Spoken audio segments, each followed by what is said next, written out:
Got N14 Cummins Select Plus, but anyway, the power steering, the gearbox, when they start leaking a lot,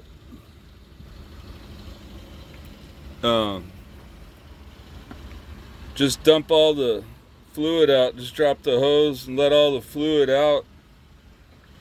Fill it up with Lucas, just straight Lucas stop leak.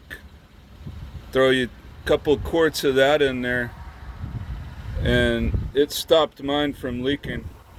It hasn't leaked anymore in 3 years until last week. It's starting to drip a little bit, so I'm gonna do the whole process again instead of spending $900 on that gearbox.